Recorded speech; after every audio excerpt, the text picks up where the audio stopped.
call it to order. It is 6:01, so I'll ask staff to take a roll. Yeah.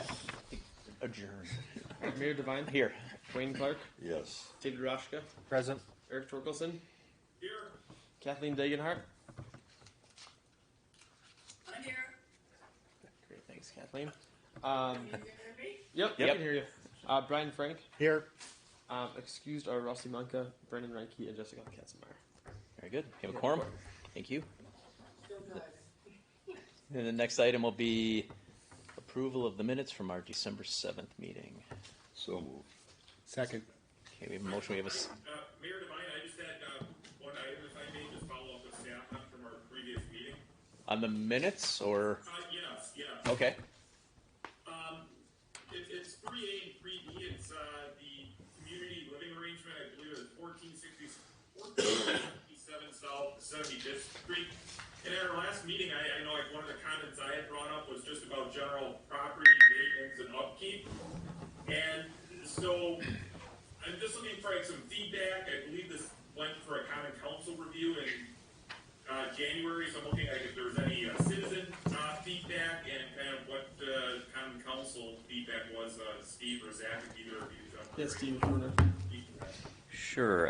There were two residents that had provided comments at the meeting, and with respect to concerns about the condition of the property, and then also some goings on, as employees get dropped off for work.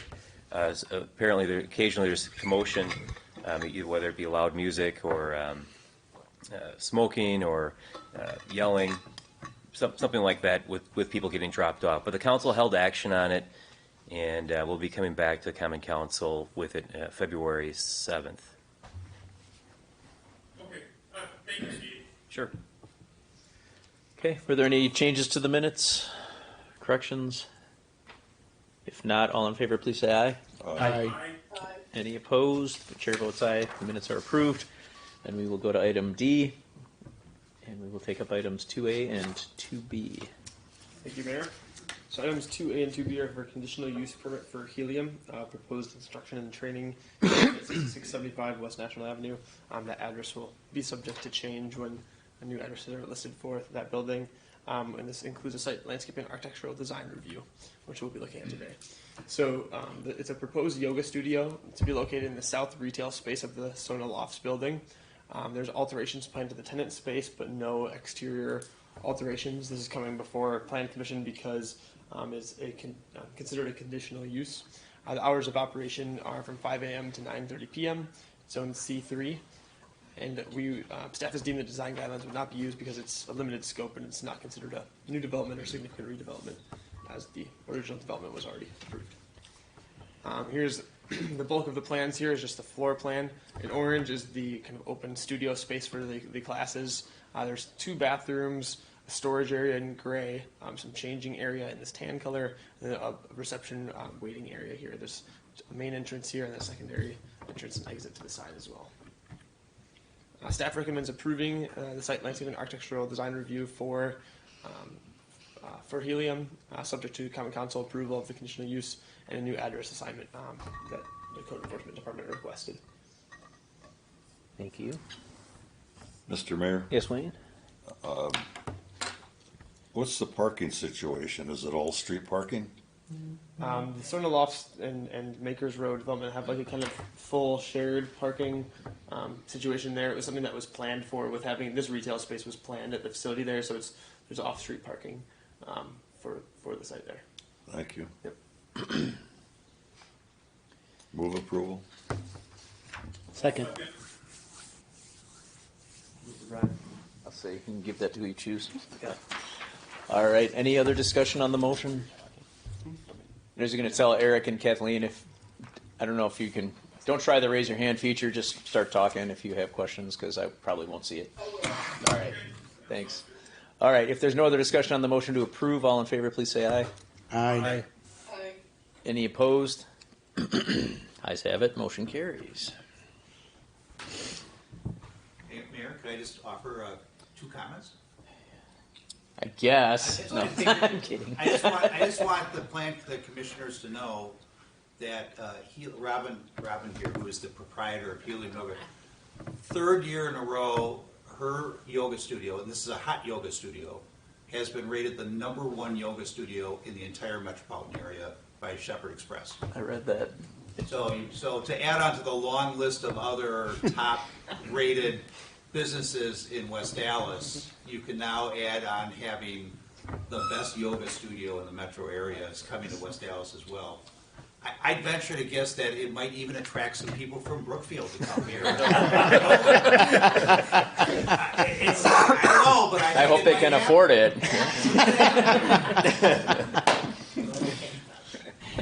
But we're excited. We're so excited to have her. Yeah. She's a great business operator Excellent. and really knows her craft. Looking forward to it. Thank you. Yeah, congrats. Appreciate it. Thank you. First step or the next step. Thank you so much. All right. Good. All right. Thanks for coming. Must have printed the earlier version of the agenda because I have a Stockbox program update on my 3A. Oh, yeah. Cut and paste agenda. So we'll move on and take 3 and 3B, it's Chase Bank. 3A, 3B Chase Bank. Actually, they're not. Are they? They're Should we just take blast? Just take blast because they're here and we can get them out of here? yeah, sure. Unless you want to stick around. We're not going to work for it. Thank you. Yeah, we appreciate that. All right, skipping ahead here. Item 4 is a site landscape and architectural design review for blast cleaning technologies. Proposed light industrial use located at 404 South 116th Street. This property was a previous light industrial property. Blast Cleaning Technology is a manufacturing company. Their main facility is in the old Alice Chalmers building in near downtown West Dallas. This new facility is going to be used to expand their machining operations and produce their own cast products. So part of a $20 million investment in this new facility for the BCT Cast Products division. The hours of operation will be from 21 hours a day, just closed between 5 p.m. and 8 p.m. Trucking hours would be further limited from 7 a.m. to 4 p.m. It's a pretty industrial area here, so the staff doesn't have any concerns about those hours. The two parcels, this project takes up 2 parcels, one small one on the rear of the property here. They're going to be combined at a later date. The zoning is I1, and light industrial is a limited use. Now, most foundries, your typical foundry might be considered a heavy industrial use, but this is not your typical foundry. Blast is going to be building a world-class advanced foundry. This has a lot of features that up its classification from what a typical foundry would be, heavy industrial, to a light industrial, and would allow it to be in this zoning district. There's a highly automated molding system. They use high-quality ceramic in place of the traditional sand, silica sand, for the cast products. These ceramic sands can be reused and produce a lot less dust and other issues than that sand does. There'll be vibration absorption and a closed-loop thermal reduction system, which eliminates a lot of waste. The casting process will you won't even be able to tell what's going on outside of the building. There's almost no impact. There'll be a very limited smell to the site. There's using the organic media binders. Staff has kind of reviewed the input from Blast about those, or about their kind of smell production on the site. And it's going to be very limited to pretty much just the site, and the kind of technology they're able to use these days will also limit it from being, any smell would be anything. It'd be very minor. Might even be something kind of a pleasant aroma, but it would be limited to the site. It wouldn't spread beyond there. The dust is completely contained via their kind of advanced dust collection systems, and again, the ceramic sand that they're using is really going to reduce that kind of dust that you'd normally have at a foundry facility. Vibration would be completely contained within the building, and noise also completely contained within the building. So ultimately, this staff has determined that this meets the criteria for a light industrial use, and it would be allowed in this I1 district. Initially, we were looking at maybe even classifying as advanced manufacturing, but that light industrial is still allowed at the site, and gives it a little bit more leeway, because that advanced manufacturing designation is completely everything contained within the building. This is more to the site, so it gives them a little bit more flexibility, and they are allowed in this I1 district. Looking at the site landscaping plan, The only change in what's triggering this review is some new exterior equipment that's going to be added to the adjacent to the north side of the building. There's already some equipment on the exterior here. They're going to be adding some new things, including like a dust collection silo and some other implements. There's no landscaping changes, though Blast is refreshing some of the kind of dead plant material that's along the west side by the front of the property. Looking at the architectural plan, there's really no changes to the main elevations. The equipment will be added here to this north elevation. Some of it does rise beyond the height of the building. It's located about mid-building, so you aren't really going to be able to notice this from the street. And again, it's an industrial area, so this kind of it does fit that area. They're going to have some ceramic sand silos here. Here's the dust collection system. They're also going to be adding some cooling systems off to the side here. A new electronic transformer, a backup generator, or another backup generator here. But as you can see, there's already some existing equipment on the side of the building as well. Now the floor plan, they're going to be updating some of their office spaces. There's actually a second floor office which won't be used at this time. Could be something in the future. They're going to be adding a locker and shower room for their employees with men and women's bathrooms and stations. There's going to be them just manufacturing on the main floor, taking up this space. And most of the investment in this site is really in that equipment, which is very technical, very expensive, and it's going to take up the bulk of that cost. So as it relates to the design guidelines, staff has deemed that the design guidelines are not mandatory for this project because it's not considered a new development or significant redevelopment, and there's really just minimal site changes. Looking at the design guidelines, it does satisfy most criteria. Ultimately, staff recommends approving the site landscape and architectural design review for Blast Cleaning Technologies. Upon these conditions, one is just updating their site plans to show those some bollards protecting the exterior equipment, which they have since satisfied, and then also just showing the width of the north side drive lane. Engineering had some concerns that there might not be enough space to back up in there, but even with the bollards, it's still 20-foot width, which is sufficient for those kind of driving maneuvers. They'll also be another condition is to produce a certified survey map to combine those front and rear parcels, which Blast has agreed to do, and then also just replant the dead and missing plants in accordance with that previously approved landscaping plan in the front. Any comments or questions from the plan commissioners? Go ahead, Wayne. Thank you. Your write-up, I think, makes a clear case that this is a presented approach. There's not a lot of noise, and it's clean. I'm just thinking back to all of the battles that we had or the city had with motor castings. This is not a motor castings, and no comparison. Not even in the same league. No comparison. We have two representatives from Blast here. I don't know if you'd like to say any words just about it as well. Absolutely, and appreciate the opportunity. I'm not sure it's the best thing to come in and talk after having Double B's barbecue because I'd actually prefer to be on the couch right now. You did it right. They never leave you hungry there. So, needless to say, Carl Panzadegin, by the way, owner of BCT. We love being in West Dallas. And our business has flourished ever since we moved here. It's been great. The foundry that we're talking about is truly the foundry of the future. I've been in motor castings. It will be nothing like it. I've been in probably 300 to 400 foundries in my career. The foundry, the pictures that you're seeing are from a foundry called Dual-Tech out of Indiana. And when I went to see that foundry early this past summer, my jaw dropped and I realized what was actually possible.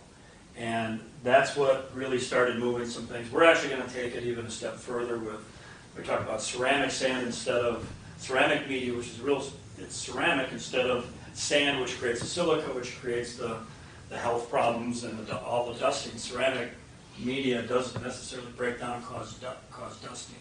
So this facility doesn't even use ceramic. They still use sand, but just properly designed. It's about the same size. It does the exact same thing. To put it in perspective, for example, when Milwaukee, when Briggs and Stratton and the old Milwaukee ductile iron were here, they were producing probably somewhere in the neighborhood of 40 tons an hour of iron. We're doing 4 to 6 tons a day. So this is a very niche foundry designed for a very niche product, and we're captive to our product. We're not going out to compete with our customers, which are foundries and forge shops. We're basically focusing on equipment that can run our product, and we can dial in like the vibratory systems that we have. We only have one vibratory system, which you see in the lower right-hand corner. Again, we isolate it from the floor. Never notice it even when you're standing next to it. So a lot of precautions will be taken into it. At the same time, one of the basic needs, I think, of today's foundry is everyone has a problem getting employees. So we're going to do what we do over here at the Ellis-Chalmers facility. We're going to pay probably some of the highest rates in the area. We're probably in the 80th percentile for the whole Milwaukee metro area as far as what we pay welders and machine assemblers and what have you. We have solid benefits. We're going to do the same thing on the foundry side, but we have to create, just like what we did over at Ellis-Chalmers, where we cleaned that facility up and created a jaw-dropping facility that customers come in and go, wow. Had that experience early last week with VP of Grady Foundries who came in and just like, you got to be kidding me. So it'll be a facility that will be world-class. It'll be something we want our customers to come in and see and be incredibly impressed. So it will not be the typical foundry dungeon. So that is something we really look forward to. So. Thank you. Yeah. Thanks, Carl. Any other questions? I was just going to ask, is that planning on expanding then, like in the future, because you want both lots? Is that, or is that more for storage? It doesn't hurt to have that additional space. It just so happens that it could probably cover another 80,000 square feet if we needed it. So Okay. we like that ability to expand. It wouldn't be for our primary operations, but as we look down the road, what could happen here? Our business has grown 1,500% in 10 years. We're seeing this. This gives us an edge that no one else in the market worldwide even has to be able to capture that and do this on a captive basis. So it's great that this extra lot space gives us that opportunity to expand. I don't see that being needed on the foundry side, because ultimately when we talk about a two-shift operation, that's probably 3 to 4 years out. And even then, we're well below the capacity of the equipment that we're putting in. So, Okay. But yeah, it's great to have that potential to expand. I move approval. Okay. Second. Okay, we have a motion, we have a second. Any other discussion? Hearing none, all in favor, please say aye. Aye. Aye. Any opposed? Chair votes aye, motion carries. Thank you. All right. Thank you. Yeah. Looking forward to it. You guys are all welcome if we get it run. Everyone's met Jack Kovneski, I think, the last meeting. So yeah, this is going to be his first presentation to the Plan Commission. So take it away, Jack. There we go.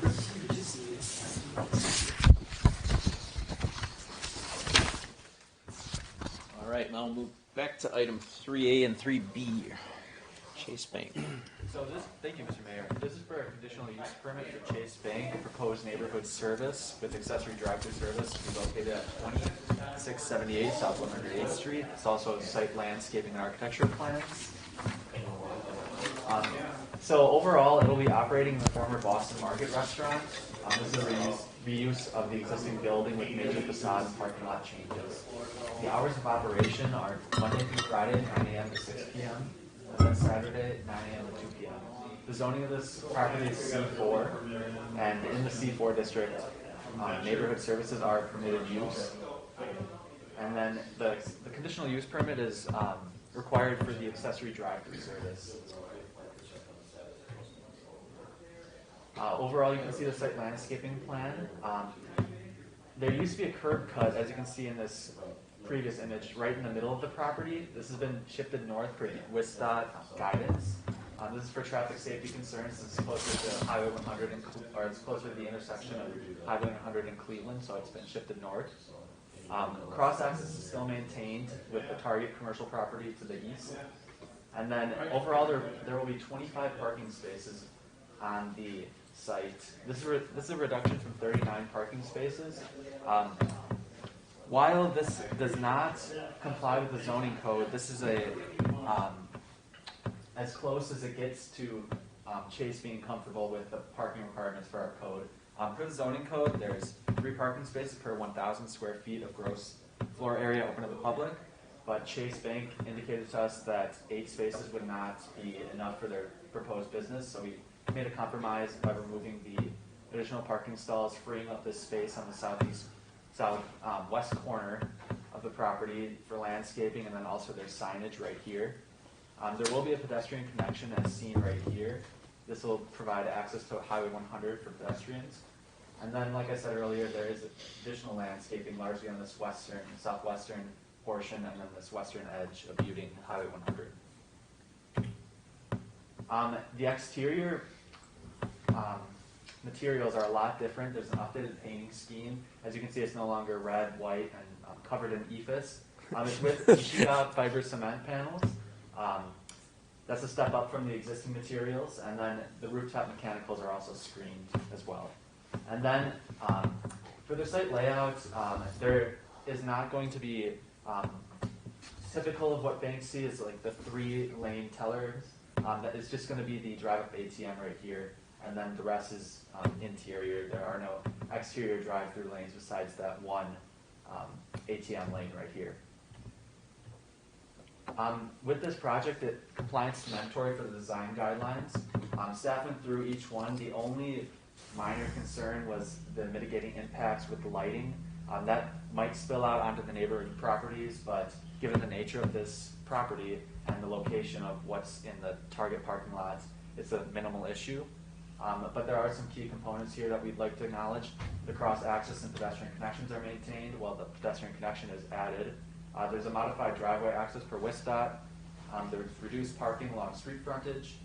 The exterior material upgrades are huge for this property. And then also the additional landscape and reduction of impervious surfaces. With that being said, there is a recommended motion for approval for the Plan Commission. Thank you. Thanks very much. Any questions from the commission? Wayne? Mr. Mayor, thank you. In the past, still currently, you can drive around the target parking lot and dip down into the restaurant area. I can't figure out from the arrows you have here, is that still in place? Yeah, I think that's the existing curb cut there. Yeah, so Target's up here, so you can still drive in that same. Does Chase agree with the modification on the parking? Yes, yeah, we made a compromise with them. Originally, they were reducing about 6 spaces, but then we after further clarification, we reduced down to the 25 parking stalls compared to the original 39. And because it's a legal non-conforming use, because the parking lot's already there, it doesn't require the Common Council to waive that standard. We're just kind of a lot of times, like the similar thing happened with O'Reilly, when new business comes on, they want to do some changes. We require them to reduce the parking to come closer to compliance with the code, but it doesn't, because it's a legal non-conforming. It doesn't require the Common Council actually take an action to waive the requirement. And on the Highway 100 curb cut, you moved that to the north, is that right? Yeah, that's closer to the north by where Burger King is currently. Have our traffic engineers looked at this? Yes, engineering has looked at it, and this was largely based off of WISDOT. They guided us for this project, largely because there's safety concerns with the existing curb cut being so close to this intersection of Cleveland and Highway 100. When will remodeling begin? It hasn't been indicated at this time, but very shortly, because they have submitted their sign plans, so I expect this project to be moving along shortly. Thank you. I'd move approval. Second. All right, we have a motion, we have a second. Is there any other discussion?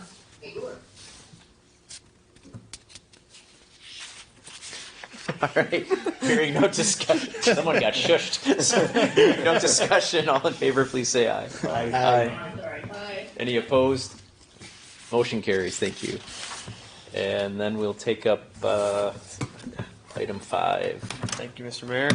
Item 5 is a site landscaping and architectural design review for Storage Rentals of America. This is an existing self-storage facility on Lapham by 112th Street.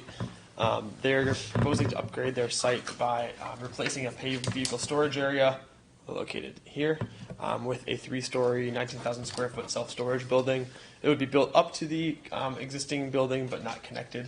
Their hour of operations remain unchanged. It's zone C3, which is light industrial uses like this are not allowed, but this is considered a legal non-conforming use because the development was there prior to the zoning code being changed. The overall land area of the legal non-conforming use is not expanding, so they are allowed to build on the site there. The new building will be pretty centrally located, direct access to the building for certain units would be had along this east side. There's no other site and landscaping changes proposed. The architectural plan staff found was not sufficient. The initial proposal was for this metal exterior that doesn't match what's there and doesn't complement it in any positive way. It's pretty much just the kind of cheapest, like lowest quality kind of way to do that. And with the quality of the rest of the site there, we want to continue to improve that. We discussed this with the applicant, and they are willing to make changes to this. They actually requested the item be held from this month's Plan Commission after we had included on the agenda. So we decided to just kind of share this kind of update with you, but staff ultimately also recommends holding the site landscape and architectural design review for this until the next month. As you can see, it fails to meet 3 of our guidelines here. The site does not respond to the existing architecture, includes prominent blank walls, and it has this low quality materials and featureless design. So staff recommends holding the item for now. We still ask questions? Yes, you can. The notes in the lower, on the lower right, poor choice of materials, no emphasis of ground floor or entrance, no facade, blah, blah, blah. Are those items being taken care of? So we have not seen an updated plan from them yet, but those are the kinds of comments that we shared with them, and we hope for them to address in the updated plan. And if these items aren't dealt with by the applicant, it won't move forward. That's correct. We would recommend denial if they are unable to create a plan that satisfies those kinds of criteria. All right, we'll see you next month. We need a motion to hold it? Or Yeah, just do you need a motion to hold? table it? Yep. So I'd move to hold until they come back. Second. Okay. If there is no discussion, all in favor? Aye. Opposed? Items held. Move on to item 6. Mayor, this is a proposed right-of-way vacation on 92nd and Cleveland Avenue. And I guess with this, anytime you vacate or discontinue right-of-way, I guess the city, or we need to ask ourselves, should the city discontinue this right-of-way, and then what's the public purpose? And we'll get into that. In looking at this and talking with our city engineering, DPW, they have no future goal or end use for this chunk of outlined yellow right-of-way here. In fact, it's been improved over the years by the commercial shop on the corner of Cleveland and 92nd, and then likewise at the 2 residential properties just to the east. There are 2 duplexes here. Their lots are improved with grass and some landscaping out in front. So the people, whether it's a residential property owner or the commercial property, are using it in a private manner. The city has no intent to do anything or make improvements to widen Cleveland Avenue, for instance, or 92nd Street, or to make it some large sweeping right turn lane. So we're recommending that this be acted on by the Common Council, and we're seeking Plan Commission's recommendation this evening for approval to vacate this chunk of right-of-way. It's just an engineering drawing that shows a little bit more specific cutout of the dimensions and the area to be vacated. Again, there's 3 properties involved that would receive this land if vacated by the Common Council. And then just a street view of the commercial shop. This is an older picture. This is Parthenon, but it's since been converted to Cleveland Liquors and updated a bit. That was before the Plan Commission last year. And then these are the residential lots just east, just over here, just to the east of the liquor store.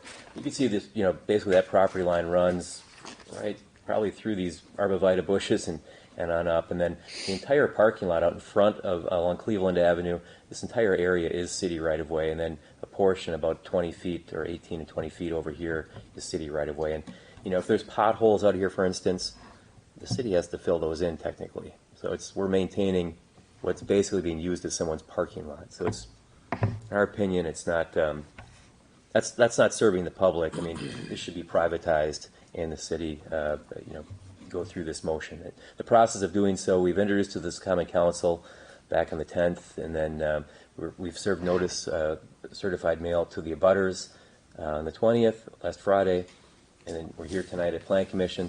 There can be 3 more public notices done as part of the state statutes in February, all culminating at the March 7th common council for a public hearing.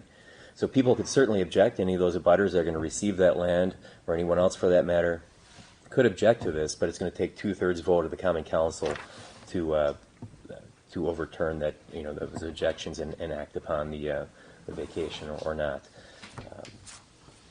So with that, I mean, these bulleted points over here on the right, if vacated, this becomes taxable property.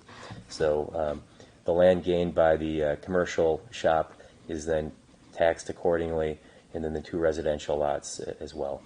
So We like taxable, don't we? That was my question. I believe That's so, going to be my yes. question. Yeah.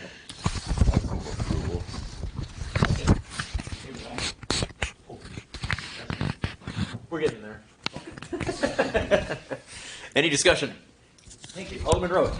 And we won't have to plow. No, we won't. That's the good thing. Yep. Thank you. Send Jason out there tomorrow. What's that? Send Jason out there tomorrow.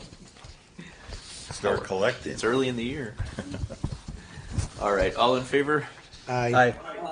Aye. Any opposed? Ayes have it, motion carries. Thank you. Then we'll move on to the annual report. Thank you, Mayor.